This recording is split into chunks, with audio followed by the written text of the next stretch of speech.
በምድራዊ ንጉሥ ሞትና በሰማያዊ ንጉሥ መገለጥ መካከል ያለውን ያንን አስፈሪና አስደናቂ ቅጽበት አስበውት ያውቃሉን? ዓለም በትርምስ ውስጥ ስትሆን፣ ተስፋ በጨለማ ስትዋጥ፣ እግዚአብሔር በአንድ ሰው ፊት ሰማያትን ቀዶ የታሪክን ታላቅ ምስጢር ገለጸ።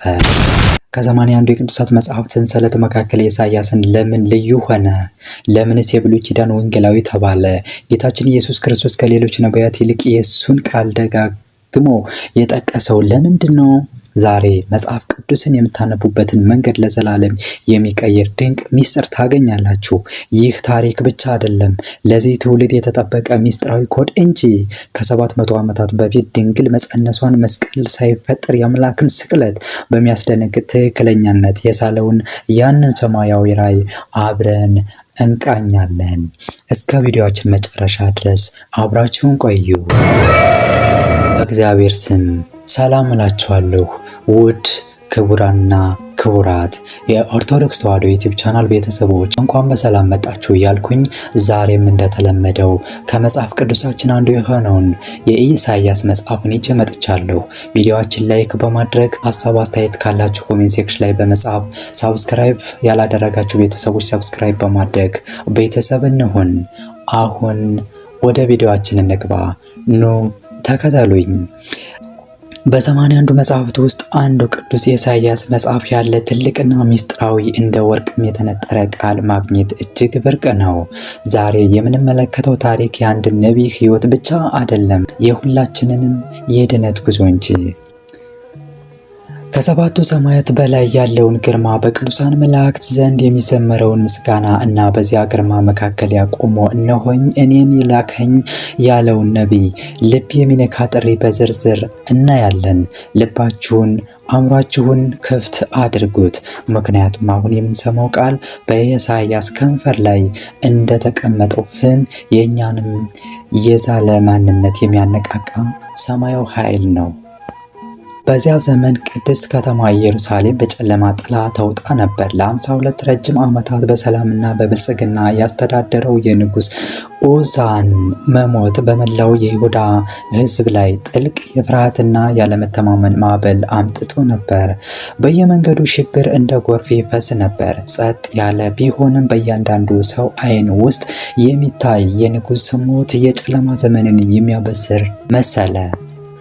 ከክቡር የካህናት ዘር የተወለደው ወጣቱ ኢሳይያስ ይህን ሁሉ በከባድ ስጋት ይመለከት ነበር። ስለ እግዚአብሔር ታላቅነት እየሰማ ቢያድግም አሁን ግን ኢየሩሳሌም መንገዷን የሳተች መሰለ። ሙስና፣ ጣዖት አምልኮ ወደ ቅድስት ከተማዋ ልብ ሰርገው ገብተዋል። የጻድቅ ምሳሌ መሆን የነበረባቸው መኳንንት ካህናት የራሳቸውን ጥቅም ብቻ ይፈልጋሉ። ኢሳይያስ ተጨንቆ በቤተ መቅደሱ አቅራቢያ ባለች ክፍል ውስጥ ሲያሰላስል ንፋሱ በኃይል ይነፍስ ነበር። በድንገት ጓደኛው ኤርምያስ እየሮጠ መጣ። ወንድም ኢሳይያስ፣ አሦራውያን ሊወጉን እየመጡ ነው። ኢሳይያስ ግን በቁጭት መለሰ። ኤርምያስ ሆይ፣ ደህንነታችን በሰው ስምምነት አይደለም። ወደ አባቶቻችን አምላክ መመለስ አለብን። ወደ መቅደሱ ሲገባ ከባድ ዝምታ አየሩን ወጥሮት ነበር። ኢሳይያስ ወደ መሠዊያው ቀረበ፣ ተንበረከከና አምላካችን ሆይ ተወን ብሎ ጮኸ። በዚያ ቅጽበት የመቅደሱ መጋረጃ ተቀደደ። ኢሳይያስ በሰው አእምሮ ሊታሰብ የማይችል ራእይ ነሆ አየ። በታላቅ ከፍ ባለ ዙፋን ላይ ጌታ ተቀምጦ አየው። ልብሱም መቅደሱን ሞልቶት ነበር። ቅድስት ክንፍ ያላቸው ሱራፌል በፊቱ ቆመው ቅዱስ ቅዱስ ቅዱስ የሰራዊት ጌታ እግዚአብሔር፣ ምድር ሁሉ በክብሩ ተሞልታለች እያሉ ሲያመሰግኑት ሰማ። ኢሳይያስ በግርማው ተውጦ ከንፈሮቼ የረከሱብኝ ሰው ነኝ ጠፋው ብሎ ሲወድቅ፣ አንድ ሱራፌል ከመሠዊያው ላይ የሚያቃጥል ፍም በጉጠት ይዞ መጣ። ፍሙንም በከንፈሮቹ ላይ አሳረፈው። በዚያ ቅጽበት ሰውነቱን የሚያቃጥል ግን ደግሞ ነፍሱን የሚያድስ ኃይል ተሰማው። በደሉ ተወገደ። እዚያም እግዚአብሔር እንዲህ ሲል ሰማ፣ ማንን እልካለሁ? ለማንስ ማን ይሄድልናል? ኢሳይያስም በድፍረት እነሆኝ እኔን ላከኝ በማለት የዘላለም አገልጋይነቱን አረጋገጠ። ኢሳይያስ አምስተኛው ወንጌል ይባላል። በኢሳይያስ መጽሐፍ 66 ምዕራፎች አሉት። የመጀመሪያዎቹ 39ኙ እንደ ብሉይ ኪዳን ስለ ፍርድ፣ የመጨረሻዎቹ 27ቱ እንደ ሐዲስ ኪዳን ስለ ምሕረት ይናገራሉ። የነቢዩ ኢሳይያስ ትንቢቶች በቤተ ክርስቲያን አስተምህሮ ውስጥ የትንቢት ፀሐይ ተብለው ይጠራሉ። ከ80 አሐዱ መጽሐፍ ቅዱስ ውስጥ የኢሳይያስ መጽሐፍ ስለ ጌታችን ኢየሱስ ክርስቶስ ሰው መሆን፣ መከራ መቀበልና ስለ መንግስቱ በስፋት በጥልቀት በመተንበይ ቀዳሚ ነው።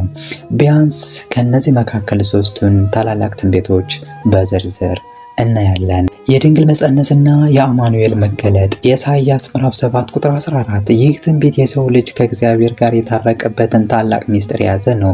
ነቢዩ በወቅቱ ለነበረው ለንጉሥ አካዝ በተናገረበት ቃል ውስጥ ለዓለም ሁሉ የሚሆን ምልክት ሰጥቷል። ጌታ ራሱ ምልክት ይሰጣችኋል፣ እነሆ ድንግል ትጸንሳለች፣ ወንድ ልጅም ትወልዳለች፣ ስሙንም አማኑኤል ብላ ትጠራዋለች። ተረጓሚውም እግዚአብሔር ከኛ ጋር ሆነ ማለት ነው። ይህ ትንቢት ጌታችን ከመድኃኒታችን ከቅድስት ድንግል ማርያም ያለ አባት በድንግል መጸነሱንና መወለዱን የሚያረጋግጥ ነው። ኢሳይያስ ይህን ሲናገር ወጣት ሴት ሳይሆን ድንግል የሚለውን ቃል ተጠቅሟል። ይህም የሰው ልጅ ድነት በተፈጥሮ ሕግ ሳይሆን በመለኮታዊ ታምር መከናወኑን ያሳየናል። ሕፃኑ መወለድና የዘላለም መንግስቱ። ይህ ትንቢት ደግሞ የሚወለደው ሕፃን ማንነት፣ ስልጣኑ ምን እንደሆነ ይገልጻል። ጌታችን ፍጹም ሰው ብቻ ሳይሆን ፍጹም አምላክ መሆኑን ያስረዳል። ይህ ሕፃን ተወልዶልናልና ወንድ ልጅም ተሰጥቷልና አለቅነትም በጫንቃው ላይ ይሆናል። ስሙም ድንቅ መካር፣ ኃያል አምላክ፣ የዘላለም አባት፣ የሰላም አለቃ ተብሎ ይጠራል።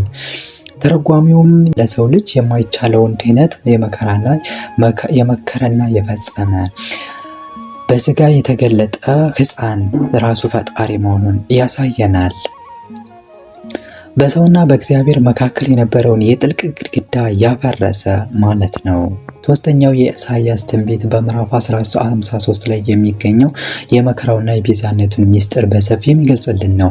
ይህ ምዕራፍ የሕማማት ወንጌል ይባላል። ኢሳይያስ ገና የስቅላት ቅጣት በዓለም ላይ ባልተለመደበት ዘመን መሲሁ ስለ ሰው ልጅ የሚቀበለውን መከራ ልክ በዓይኑ እንዳየ ሰው ዘርዝሮታል።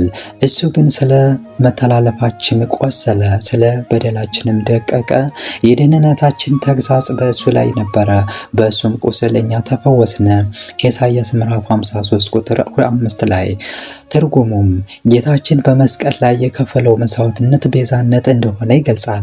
እኛ ኃጢአተኞች ስንሆን ቅጣቱ ግን በእሱ ላይ ሆነ ማለት ነው። እንደ በግ ለመታረድ መቅረቡ፣ መቃብሩ ከክፉዎችና ከባለጸጎች ጋር መሆኑና በደዌ በሕማም መታመሙ ሁሉ በጌታችን ስቅላትና ቀብር ላይ የተፈጸሙ እውነታዎች ናቸው።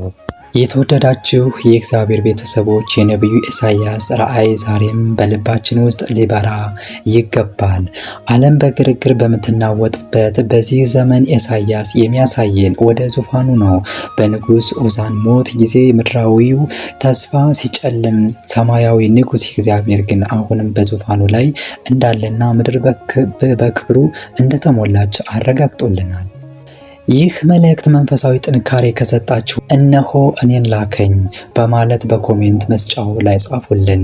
የቤተ ክርስቲያናችን አስተምሮ የ81ዱን ቅዱሳት መጽሐፍት ምስጢር ለሌሎች ለማድረስ ይህን ቪዲዮ ላይክ እና ሼር በማድረግ የወንጌል አገልግሎት ተካፋይ እነሆን። ገና ቤተሰብ ካልሆናችሁ ደግሞ ሰብስክራይብ በማድረግ የደወል ምልክቱን በመጫን ሁልጊዜ ከምናቀርባቸው ሰማያዊ ማዕዶች ይካፈሉ። እግዚአብሔር አምላክ እንደ ነቢዩ ኢሳይያስ የልባችንን መጋረጃ ቀዶ ክብሩንና ማዳኑን ይግለጥልን።